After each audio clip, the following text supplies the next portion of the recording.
আসসালামু আলাইকুম ছোট্ট বন্ধুরা, কেমন আছো সবাই? আশা করি সবাই অনেক ভালো আছো। আজকে আমরা 14 নং পৃষ্ঠা থেকে 16 নং পৃষ্ঠা পর্যন্ত আলোচনা করব, আর যতগুলো প্রশ্ন আছে সকল প্রশ্ন সলভ করব। তো চলো শুরু করি। প্রথমে এখানে বলছে সংখ্যার তুলনা। এই পাঠে আমরা কি করব? বিভিন্ন বড় ছোট সংখ্যার তুলনা শিখব। 62 ও 45-এর মধ্যে কোন সংখ্যাটি বড়? দেখো বন্ধুরা, এইখানে 62 এর এককের স্থানে আছে 2 আর দশকের স্থানে আছে 6। তো এইখানে দশকের স্থানে 6, আর এইখানে দেখো 45-এর এককের স্থানে 5 আর দশকের স্থানে 4। দশকের স্থানে কি 4, অর্থাৎ এইখানে বাম পাশের সংখ্যাটা এই যে এইটার বড়। যেহেতু বাম পাশের সংখ্যাটা এইটার বড়, তাই এই সংখ্যাটি হলো বড়, এই সংখ্যাটি বড়। সংখ্যা দুটিকে 10 ও 1 এর দলে সাজাই। এই যে প্রথমে এইখানে 10 ও 1 এর দলে সাজাইছে। এই যে 2 এর কি করছে, দুইটা বক্স দিছে। আর 60, এই যে 6 এর জন্য 10-এর 6টা বক্স দিছে। ওকে, যেহেতু এটা এককের ঘরে আছে তাই একটি করে দুইটা বক্স দিছে, আর যেহেতু এটা দশকের ঘরে আছে তাই এখানে 10টা করে কি করছে, বক্স দিছে। আর এইখানে দেখো 5 একের ঘরে আছে, এককের ঘরে আছে, তাই এইখানে একটা করে 5টা বক্স দিছে। তারপরে 4 কিন্তু দশকের ঘরে আছে, তাই এইখানে 10টা করে কি করছে, 4টা বক্স দিছে। তো এইখানে দেখো এই ছেলেটা বলছে যে চলো আমরা আগে 10 এর দলের তুলনা করি। তারপরে এই মেয়েটা বলছে 62 এ 10-এর দল 6টি, 45-এ 10-এর দল 4টি।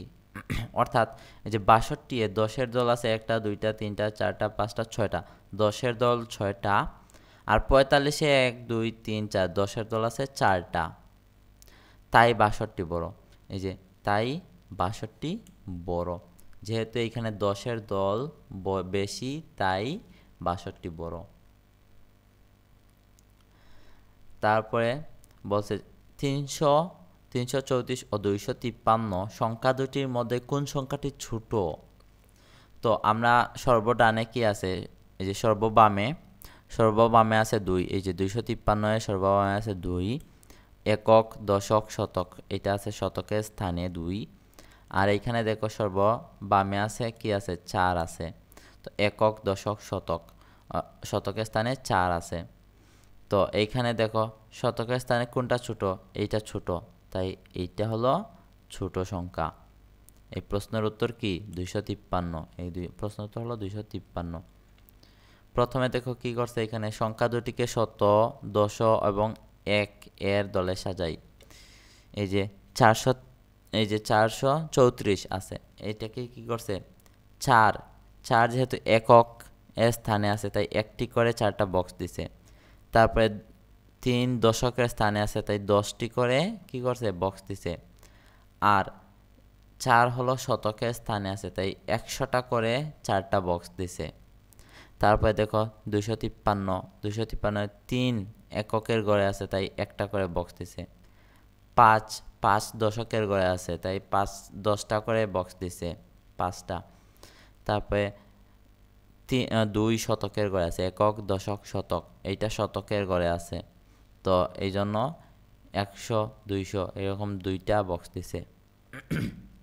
তো এখন দেখো 100 200 300 400 এখানে শতকের 4টা বক্স আছে, আর এখানে 100 200 মাত্র 200টা, মাত্র 2টা বক্স আছে, তাই এইটা হলো ছোট সংখ্যা, এইটা হলো ছোট সংখ্যা।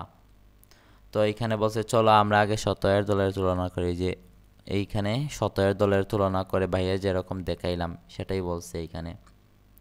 তারপরে এই মেয়েটা বলছে 434 এ শতকের দল 4টি। এই যে 434 এ শতকের দল 4টি। আর তারপর বলছে 253 এর শতকের দল 2টি। এই যে 100 এর দল হলো 1টি 2টি, তাই 253 ছোট। এরপরে দেখো বন্ধুরা বলছে 354 ও 225 সংখ্যা দুটির মধ্যে কোন সংখ্যাটি বড় তা ব্যাখ্যা করি। তো ভাইয়া তোমরা এত ব্যাখ্যা, এই যে এখানে এত ব্যাখ্যা কিছু দেখতে হবে না ভাইয়া, তোমাদেরকে এইখানেই দেখিয়ে দিতেছি। প্রথমে সর্ববামে কি আছে, এইটাদের সর্ববামে আছে 3, শতকের স্থানে আছে 3, এইটার সর্ববামে কি আছে 3 আছে, দুইটা কিন্তু সমান। ওকে, যেহেতু দুইটা সমান তাহলে এইটা আমাদের কোনো কাজে আসবে না।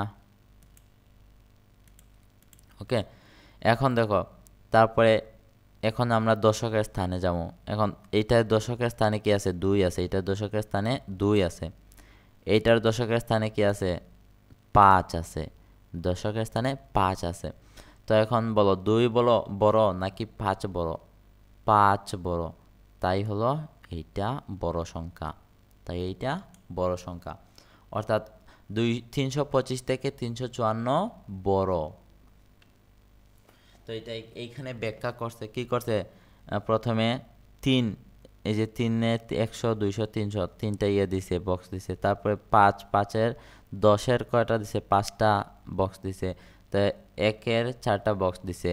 তারপরে এইখানে 3-এর 100টার 3টা বক্স দিছে। তারপরে 10-এর এই যে 2টা বক্স দিছে। তারপরে 1-এর 5টা বক্স দিছে, দিয়ে বলছে যে এইখানে 3টা আছে, এইখানেও 3টা আছে, এইটা সমান। তা আর এইখানে দেখো, এখানে 10-এর 5টা আছে বক্স, কিন্তু এখানে 10-এর 2টা। হ্যাঁ, যেহেতু এটা এখানে কম তাই এইটা বেশি, তাই এইটা বড়, এই সংখ্যাটা বড়। তারপরে বলছে বড় সংখ্যাটিতে গোল দাগ দেই। এখানে কোনটা বড় সংখ্যা সেটাতে গোল দাগ দিতে হবে আমাদেরকে। তো চলো আমরা দেখি কোনটা এখানে বড়। এই যে প্রথমটাতে কি আছে, এইটাতে দেখো সর্ববামে কি আছে 5 আছে।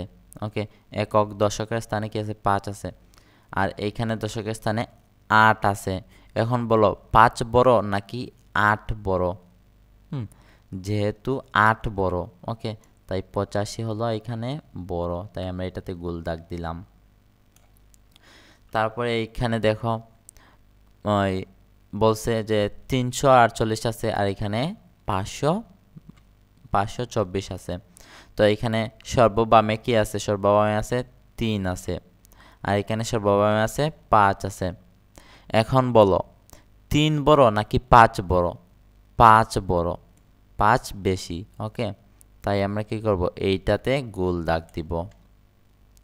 তারপরে দেখো এখানে কি আছে, সর্ববামে কি আছে 6 আছে, এইটাতেও 6 আছে। শতকের ঘরে 6 আছে, এইটার শতকের ঘরে কি আছে 6 আছে। এখন এইটা তো হবে না, তাই এখন দেখো দশকের ঘরে চলে এলাম আমরা। এই যে দশকের ঘরে এটাতে কি আছে 7 আছে, আর এটাতে কি আছে 3 আছে। এখন বলো 7 বড় নাকি 3 বড়? 7 বড় নাকি 3 বড়? 7 বড়, যেহেতু 7 বড় তাই আমরা এখানে গোল দাগ দিব। এখন দেখো এখানে বলছে 423 বড় নাকি 428 বড়। তো এইখানে দেখো কি করব, প্রথমে সর্ববামে কি আছে 4 আছে, 4 4 দুইটা সমান, এটা এইটাও সমান, এইটাও সমান, দুইটা সমান, হবে না। তারপরে এখন আমরা দশকের ঘরে চলে এলাম। দশকের ঘরে কি 2 আছে, এখানে 2, এইখানেও 2, দুইটা সমান। ওকে, তো এখন আমরা এককের ঘরে চলে এলাম। এখানে কি আছে, এককের ঘরে 8 আছে, এইখানে 3 আছে, এখানে 8, এখানে 3। এখন 8 বড় নাকি 3 বড়? আমরা জানি 8 বড়, তাই এই সংখ্যাটা হলো বড় সংখ্যা। তারপরে 540 বড় নাকি 823 বড়? তো সর্ববামে কোনটা আছে, সর্ববামে আছে 5, এখানে 5, আর এখানে সর্ববামে কি আছে, সর্ববামে 8 আছে। ওকে, এখন বলো 5 বড় নাকি 8 বড়? 8 বড়, তাই এই সংখ্যাটি বড়। তারপরে এখানে আছে 972, আর এখানে আছে 901। এখন দেখো শতয়ের ঘরে কি আছে, এই যে সর্ববামে শতয়ের ঘরে এখানে 9 আছে, এইখানেও 9 আছে। এখন কি করব, দুইটা সমান, তাহলে আমরা এখন দশকের ঘরে চলে যাবো। এই যে এটা হলো দশকের ঘর। ওকে, তো এখানে দশকের ঘরে কি আছে 7 আছে, এখানে দশকের ঘরে 0 আছে। এখন তুমিই বলো 7 বড় নাকি 0 বড়? আমরা জানি 7 বড়, তাই এইটা হলো বড় সংখ্যা। তারপরে বলছে এখানে 2 বলছে ছোট সংখ্যাটিতে গোল দাগ দেই। এখন কি করতে হবে, এত সময় আমরা বড় সংখ্যাটিতে গোল দাগ দিয়েছিলাম, এখন আমরা ছোট সংখ্যাটিতে গোল দাগ দিব।